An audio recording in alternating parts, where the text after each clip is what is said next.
Hello,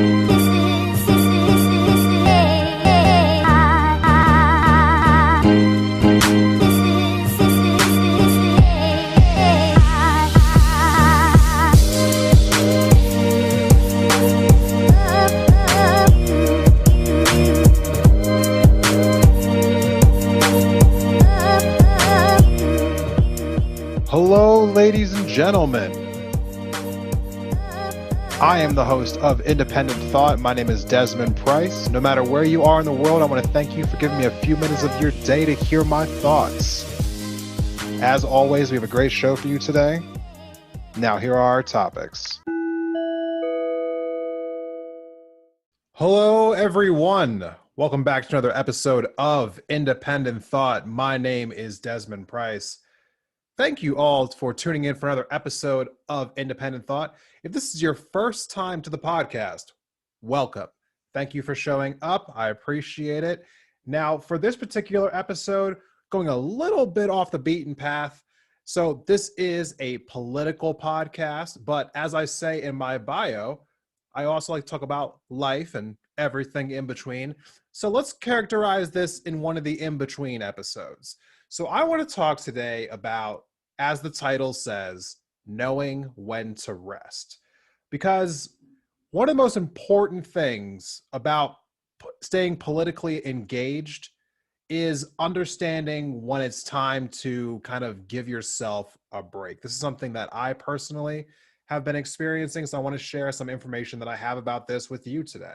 So since last summer, a lot of people have been becoming a lot more politically active, staying engaged in what's going on in the world, whether it's around police violence or issues with jobs in our country or what's going on in other countries, Armenia, India, Colombia, Israel, Palestine, Nigeria, China. The issues going on around the world are now being attended to in ways that they have not before. And this is a good thing, but it can come with a little bit of baggage that might have been a little unforeseen for some people. I'm sure some people were aware, maybe some people weren't.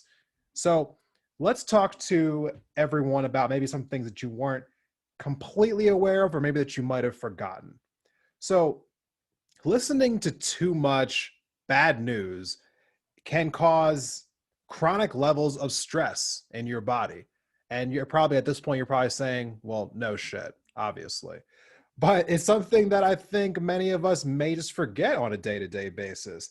And now, normal stress can lead to things like headaches, muscle aches, upset stomach, mood swings, decreased appetite. We've all experienced these things. Stress is a normal part of everyday life for a lot of people.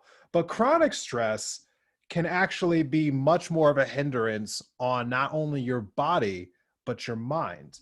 I mean, the one thing that is consistent when you are stressed out is your body produces a hormone, which is called cortisol. Now, cortisol is the main stress hormone in your body. It is created in your adrenal glands, which are right above your kidneys. Now, cortisol isn't completely a bad hormone. Its primary role in our body is to increase blood sugar. And now this is important when your body is trying to create what is known as ATP. Now, ATP is the energy source that our body uses, especially when it's going into fight or flight mode. So this is something that our body definitely needs.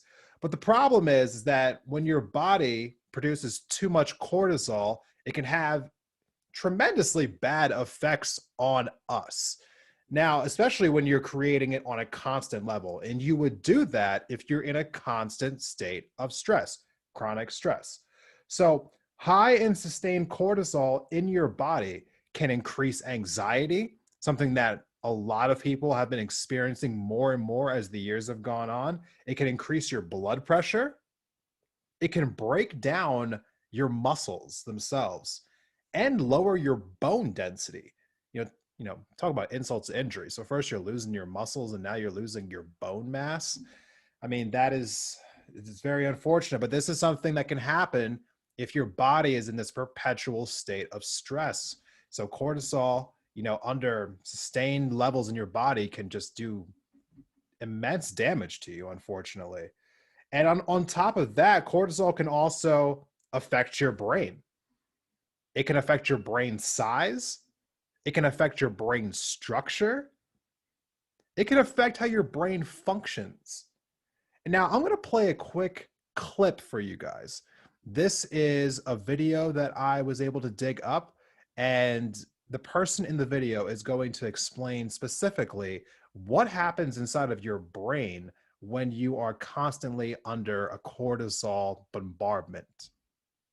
Here's the clip.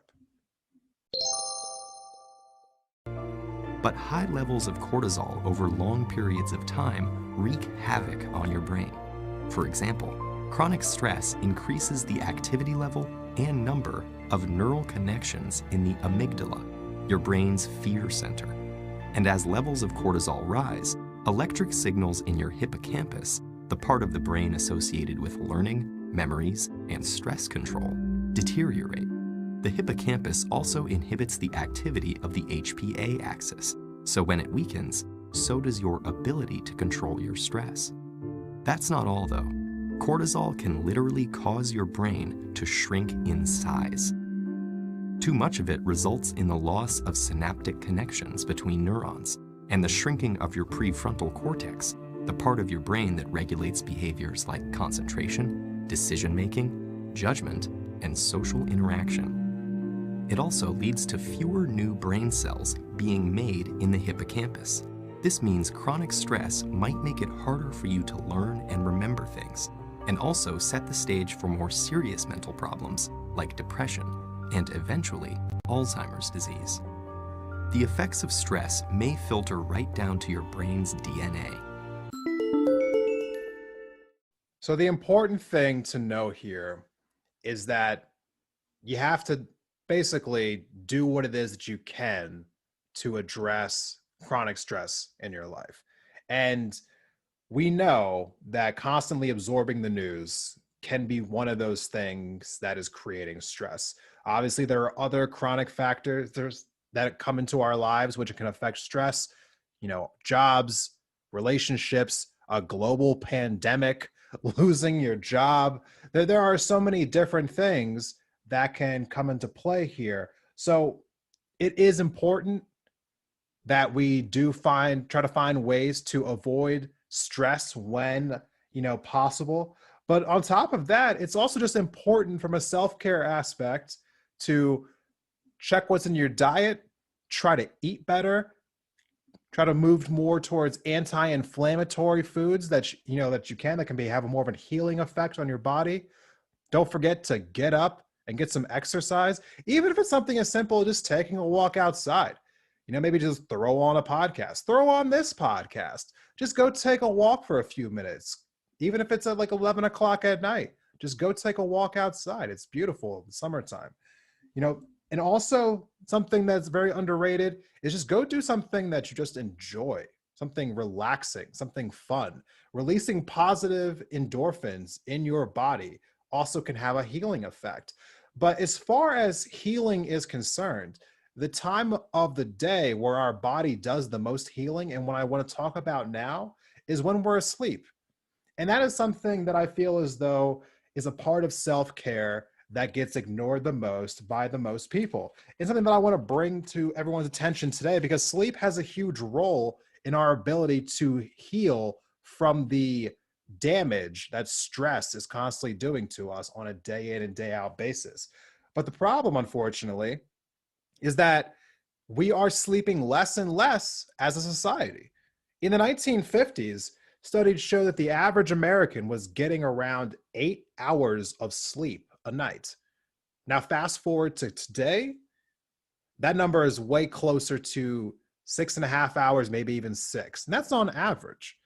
So there are a lot of people who are very much not getting enough sleep. And I know that there are plenty of us out there like, oh, I only need so many hours of sleep. I only need this many hours of sleep. I can function on this. I can do this on that. Yeah, you probably can do those things. But the question more or less is, how is your body handling that lack of sleep? Now, you may not feel the detriment of it right away, but over time, it can definitely be a damaging thing to be consistently not allowing your body the time that it needs to recover, especially if you're a person who's dealing with chronic stress. Now, as of 2017, it was said that between 50 to 70 million Americans had some sort of sleep-related issue, whether it was a sleep disorder or just some other related issue involving their sleep. The most common thing was sleep deprivation or sleep loss. Now, sleep deprivation can do many things. It can affect your mood, your ability to remember, your ability to learn, and your reaction time. So it's definitely important to make sure that you are getting enough sleep on a day in and day out basis.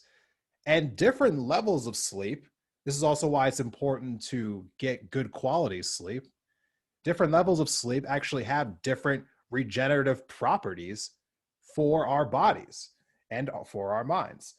Particularly, as you are right now, if you're awake, your brain is emitting what are known as alpha waves. Now, as you start to nod off and just get a little sleepy, kind of like when you're dozing in and out, your brain transitions to what are called beta waves.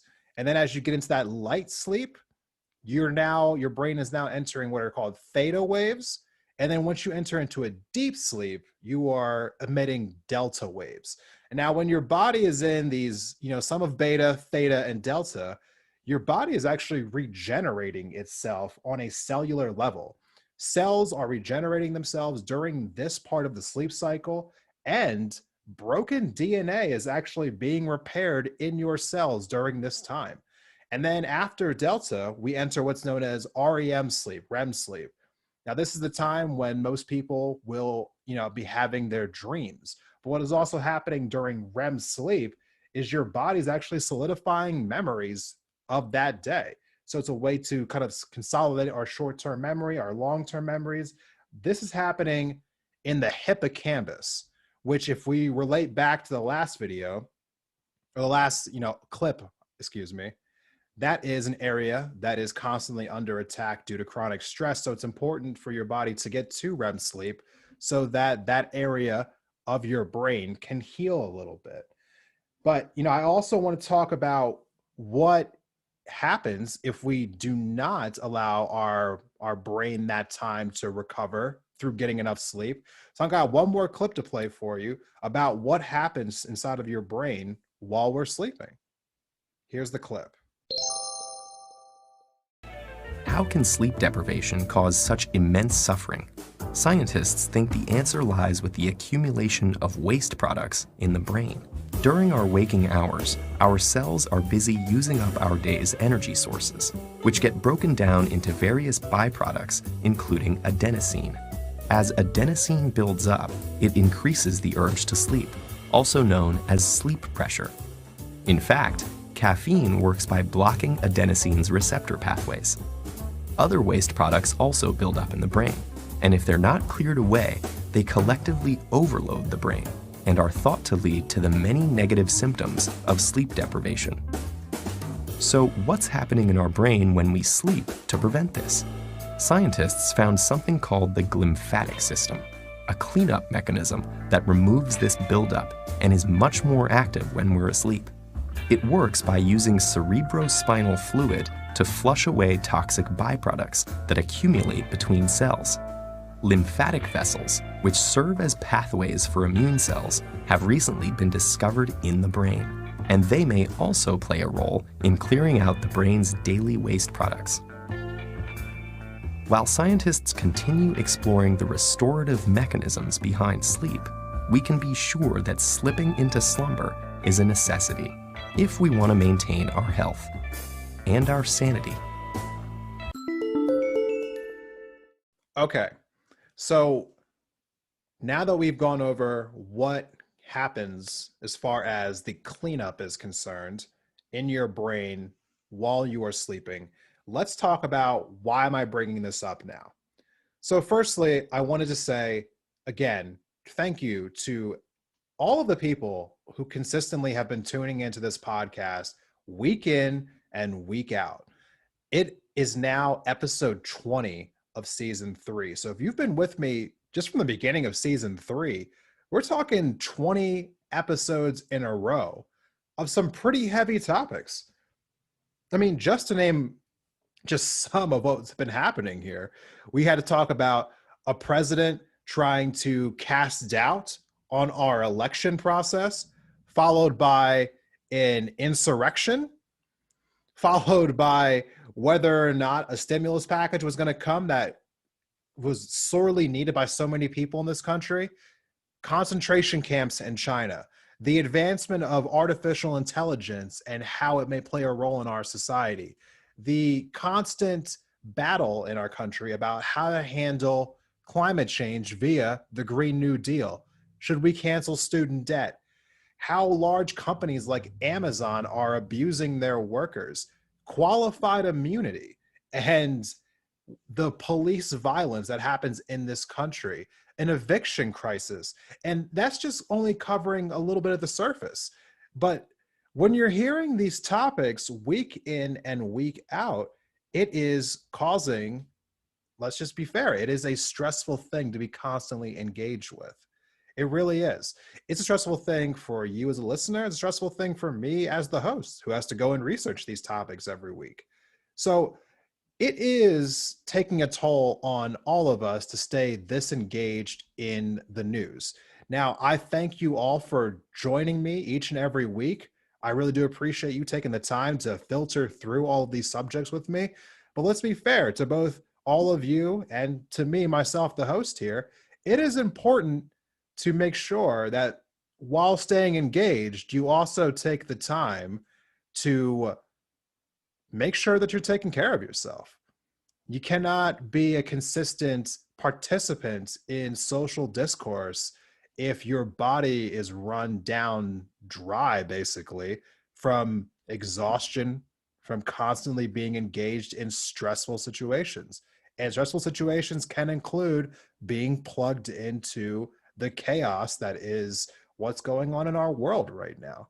So thank you for doing the hard work of staying engaged, but also please, do yourself a favor and make sure that you're taking care of yourself.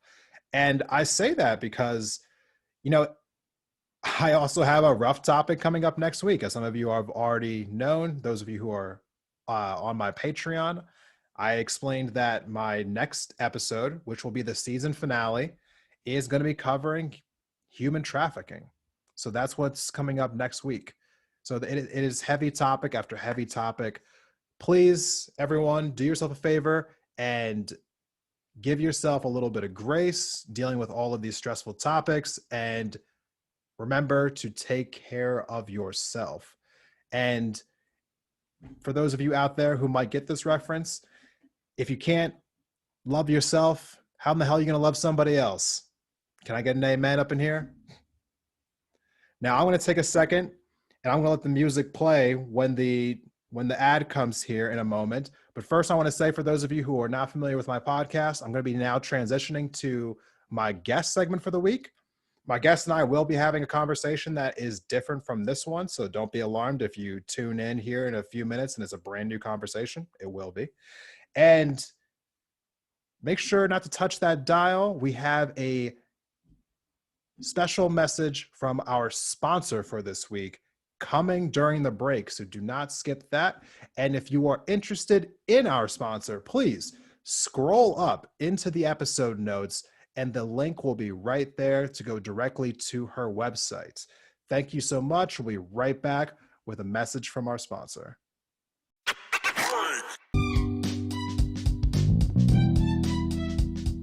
Hey, Indie Thought listeners.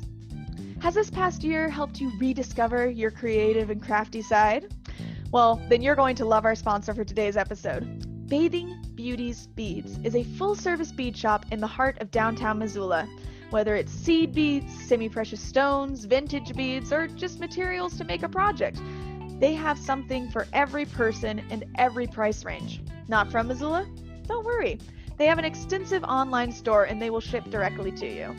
Whether you're a beginner or a pro, they'll welcome you and help you make your next project a reality. You can find them online at Bathing Beauties Beads on Instagram and Facebook, or at bathingbeautiesbeads.com. And don't forget to use offer code INDEPENDENTTHOUGHT at checkout to save 15% on your order.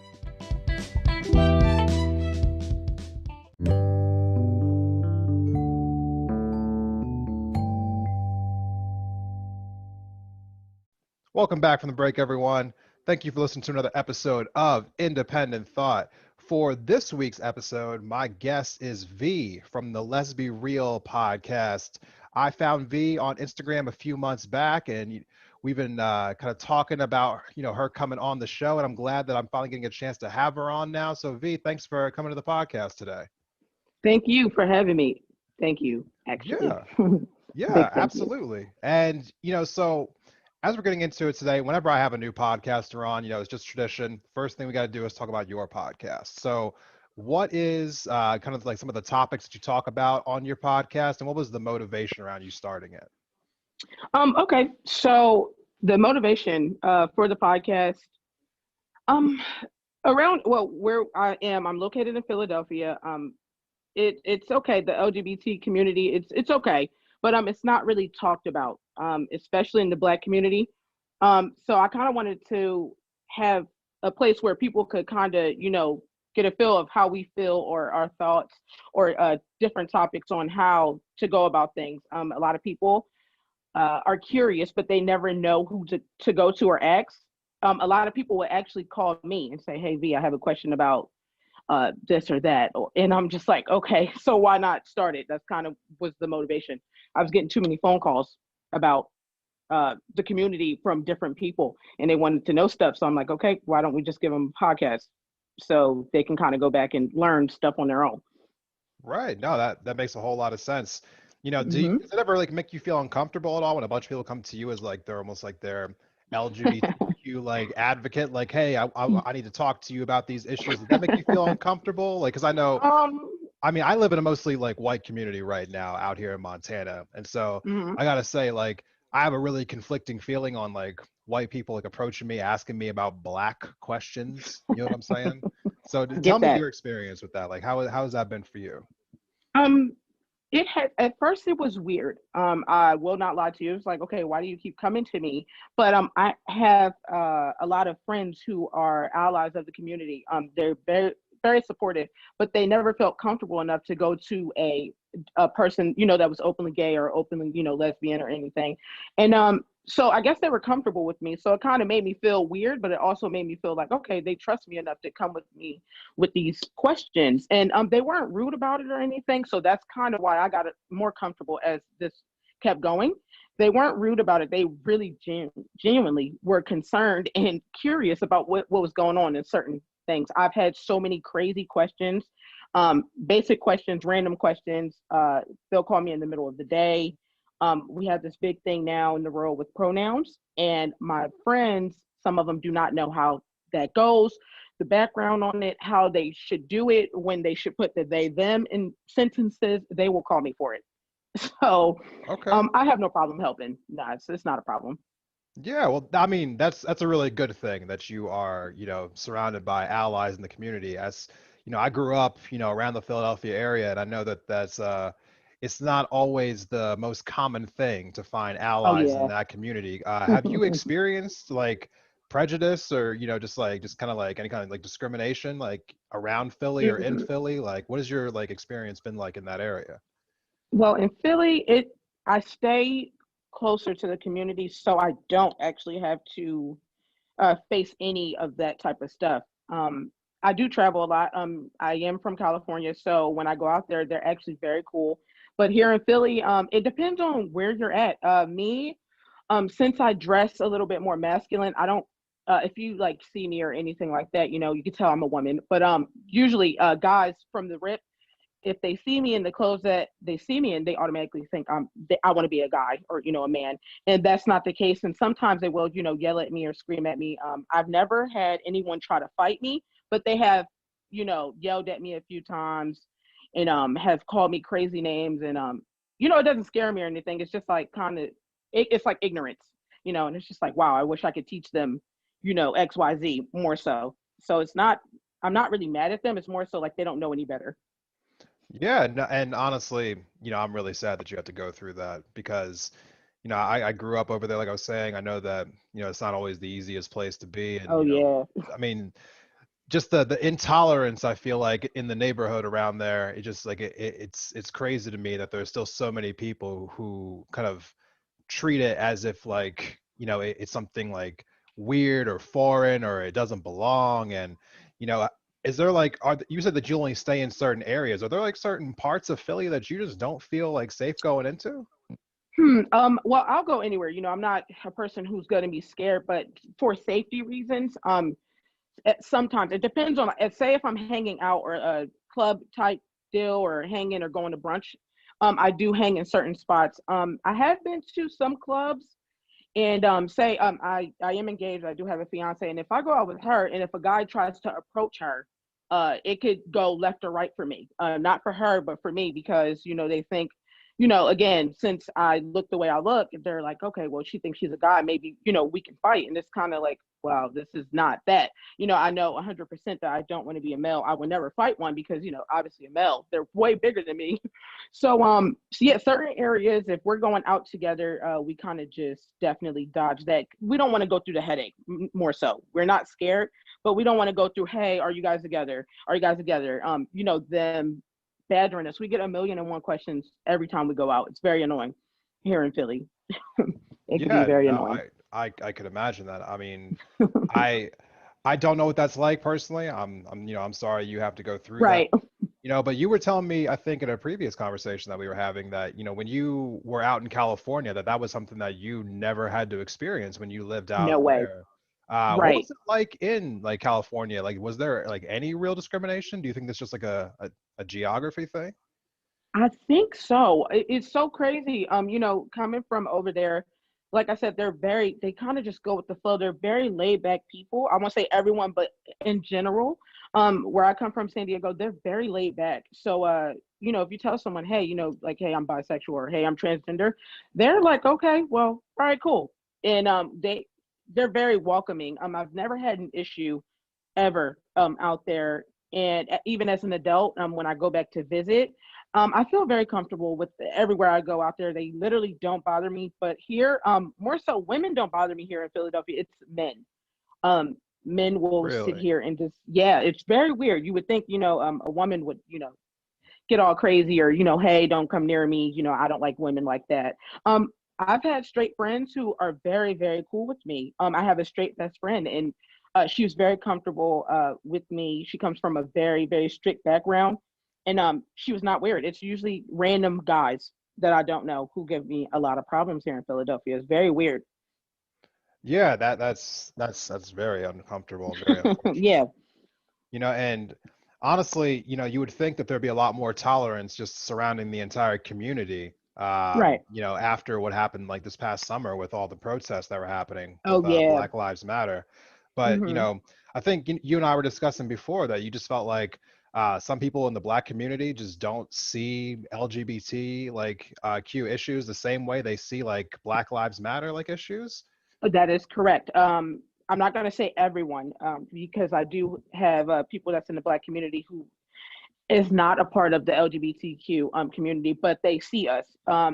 However, we do again, people that I know personally tell me the community doesn't have those type of problems, and it's like, are you guys forgetting that I'm a part of the Black community, and I'm all for Black Lives Matter, but I'm also for Black Lives Matter being a umbrella term. Right. So that means you're throwing everybody in there. I'm handicapped, disabled, anyone Black. And so I've heard grown Black men say, "Oh, hey, yeah, Black Lives Matter," but uh, turn around and be transphobic. And it's like, wait a minute, that's still, a transgender woman or man. At the end of the day, they're still Black, and we kind of get pushed out. So we're getting pushed out twice for being, Black, on one side, and then we're getting pushed out for being Black and, transgender or lesbian from the Black community. So it gets a little hard sometimes. Yeah, well, I mean, obviously, that is, I mean, let's just call it what it is. That's disgusting. I Oh, mean, yes. that I don't understand it personally, as as a Black person myself. I mean, Black Lives Matter should apply to all Black people. I don't understand Right. the people who would try to stop for a second and say like, except for these groups. Like Right. that makes no sense whatsoever. So I mean, I've heard it before. It really did not make any sense, and I had to sit here and think like, wait a minute, did they really just say that? And so now it becomes kind of split in a way. It goes Black Lives Matter, and then you have to go to this other group and say, Black trans lives matter, or, Black LGBTQ plus matter. And it's kind of like, this is supposed to be one thing. Yeah, it should be Why is it, right. And so we have to deal with, on one side, we have some racist people going on, here, especially the split after the protests, like you said. We have to deal with that, but also in our own communities, our own neighborhoods, we have to be worried about the Black community coming at us as well. Now, where do you think this comes from? Like I have not, been home for a few years, so I'm kind of removed Mm-hmm. from some of these conversations now. But like like being in the midst of it, living in that city, in that community, like why do you think there are so many people who are kind of like resistant to kind of think of, members of the LGBTQ community as their own? I'm gonna say it's just something that is taught, just like how racism is taught. It's taught not to be thought about in homes. A lot of people really just don't think about it, or if it's like you can't say, oh, they're gay, or they're lesbian or anything in certain households. I know a few people who still are weird, or their families are very weird with them being a part of the community. So it's more so ignorance. They don't want to learn about it, so they kind of just push us out, and it kind of gets passed down from generation to generation. Like I had said previously in our other conversation, my father, he's one that comes from Louisiana, and I'm sure back then in the 70s and 80s he wasn't around that. So now he has me, and I have this whole podcast, and I kind of advocate for these people very hard because we don't have anyone doing it enough for me. He's kind of lost. He's like, okay, what does this mean? What is this term? What are these colors? What is this flag? So it's a difference in wanting to learn something and just being ignorant and not wanting to know anything about it. And I think he kind of broke out of his shell with that, and I feel like they need to kind of do that as well, slowly. Right. Can't just expect it overnight. Yeah, I mean, definitely agree with the idea that hatred is taught, whether we're talking about Mm-hmm. racism or in this case, just like discrimination against, sexual orientation. I Mm-hmm. I just it always blows me away that we are still having these conversations. Same. Because, for me, this seemed like a really blanket, like kind of like subject, like Mm-hmm. growing up myself, having to deal with racism.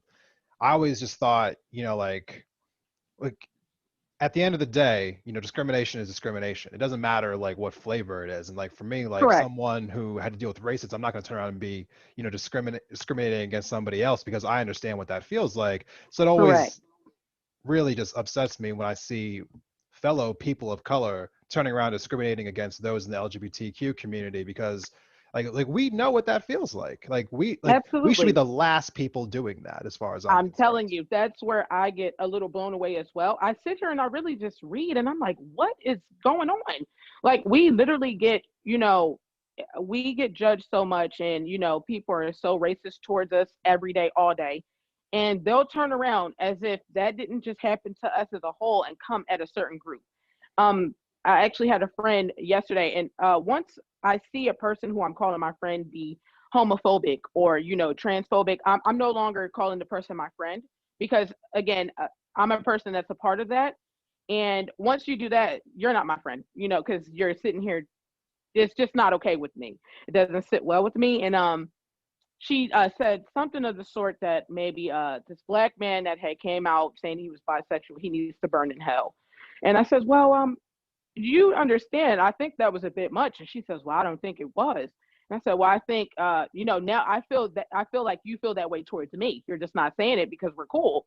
And it was very weird. I get put in awkward situations a lot. I have a lot of people who are homophobic around me, but they kind of count me out because we're cool. And it's just like, you can't do that. You can't like pick and choose who you're going to be homophobic towards. It's kind of like a whole thing.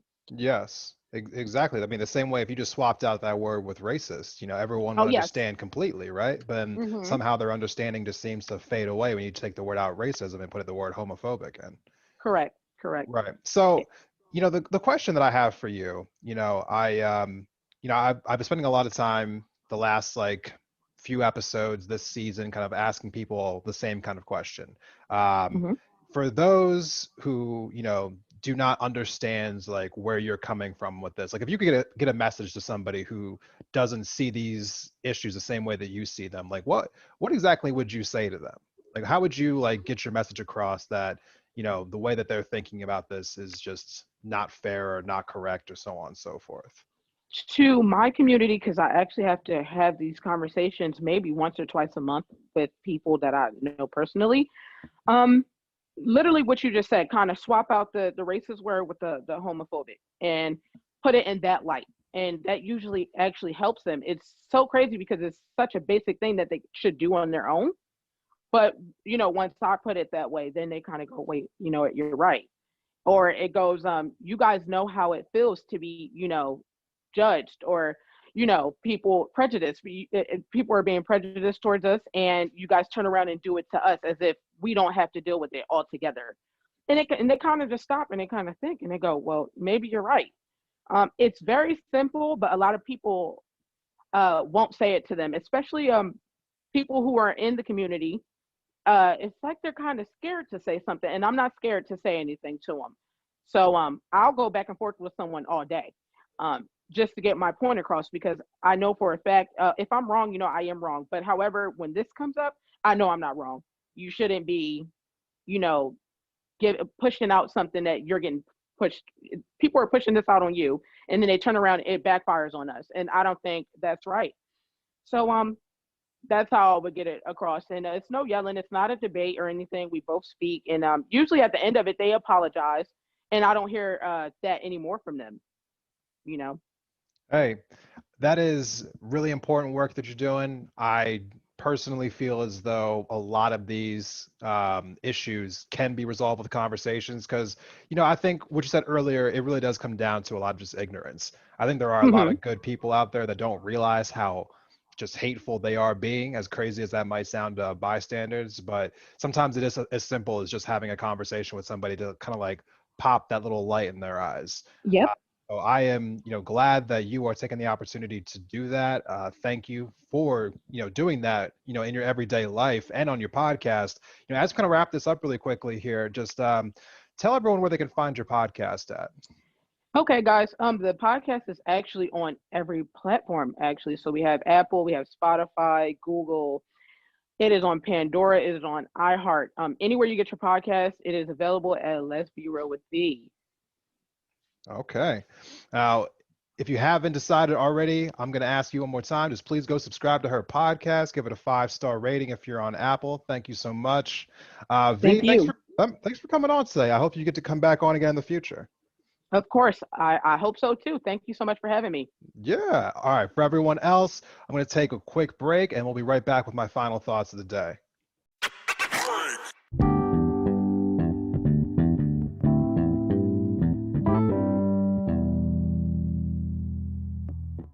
Welcome back from the break, everyone. Thanks for sticking with us through another episode of Independent Thought. If you are not already, please subscribe to the podcast. The little subscribe button is right next to the logo on whatever platform you are listening to this episode on currently. It is very much appreciated. Plus, you never know when a bonus episode might drop, so it's always going to be subscribed just in case one does, so you do not miss it. And if you have liked this episode, one of the best ways that you can help out Independent Thought, or me, whatever you want to call it, is to share this episode on social media, on Facebook, Instagram, Twitter, wherever it is. Please go ahead and share this episode and just let people know to come check it out. That is a huge help for me, and I'd be very appreciative if you would take a moment to just maybe screenshot this or hit the little share button on Apple or Spotify. Thank you. It goes a long way. And lastly, if you have a couple extra dollars that you are interested in departing with, you are more than welcome to donate to my Patreon. It definitely goes a long way into helping me sustain this podcast for the long run. The link to which is, again, in my episode notes, so please just scroll up. The Patreon link is right there. Thank you to all of my current patrons. You are deeply appreciated. Now, I want to thank my guest for this week, V. I really appreciate her coming on and talking about dealing with all of the different struggles that she deals with being a member of the LGBTQ community and what goes on a day in and day out basis. What it sounds like, just being someone in that community in the Philadelphia area, which definitely saddens me as a person who, was born and raised over in that area. And I'm hoping that through more and more conversations that we can start to turn the page on what's been an ugly history between people who are not part of that community and people who are part of that community. And I also want to take a moment to address all of the great guests that I've had this season. I will not be having a guest next week for my season finale. So this was the last guest of this season. I've had amazing guests all the way through.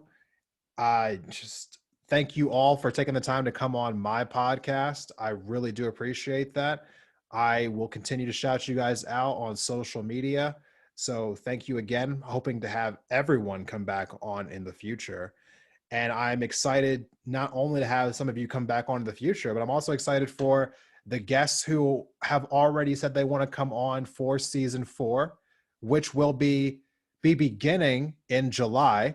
After next week, I'll be taking at least 6 weeks off, maybe 8 weeks. Either way, Independent Thought will not be resuming until July, at which point I'll be coming back with brand new topics, brand new guests, maybe a little bit of a brand new format. We'll see. But if you are interested in being on season 4, if you are a listener currently and you have a story to tell, you have something interesting that you want to bring up, I'm always open to having new guests. So please feel free to DM me, Instagram, Twitter, best ways to get a hold of me. And just tell me what your story is. And possibly we can get you on to next season. So lastly, I want to say that next week's episode is going to be, again, the finale. It is an episode that was voted on by the members of my Patreon. I will be covering the topic of human trafficking. Normally I don't tell people what the episodes will be in advance. This time I am. I am not looking forward to doing the research that's required to putting out this episode. I just have a feeling that it's going to be emotionally draining the way that learning about the China's concentration camps was. But it is a subject that I know needs more attention. And so I'm going to definitely put in the work all week to make sure that I can cover it the best way that I know how. And knowing that, and also thinking about all the different subjects, again, that I covered this season, is one of the reasons why I wanted to talk about more or less self-care today.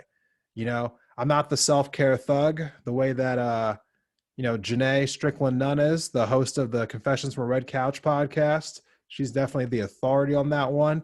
Definitely go check out her podcast if you are not already subscribed. She was my guest twice now, once last season and once this season. But self-care is an incredibly important thing, especially when you're covering topics like this all the time. It is something that I am trying to embrace more, as I am, when I'm not researching specifically for the subjects I'm going to cover on a given week, I'm always staying plugged into what's happening in the news so that I can make sure to address it. And that comes with just hours and hours and hours out of the week watching YouTube videos, listening to cable news, being on Twitter and Instagram, seeing what's trending, interacting with people about the news. It is draining. It really is. And so what I said in that first segment about thanking everyone for constantly being tuned in, I really meant that. It takes a physical and mental toll on us all to be this constantly plugged in to all of the stressful events that are going on. And so it is vitally important that we take the time to take care of ourselves while we're trying to stay vigilant. So Finally, I want to say thank you all to everyone for doing that work. It really is important. It really is appreciated.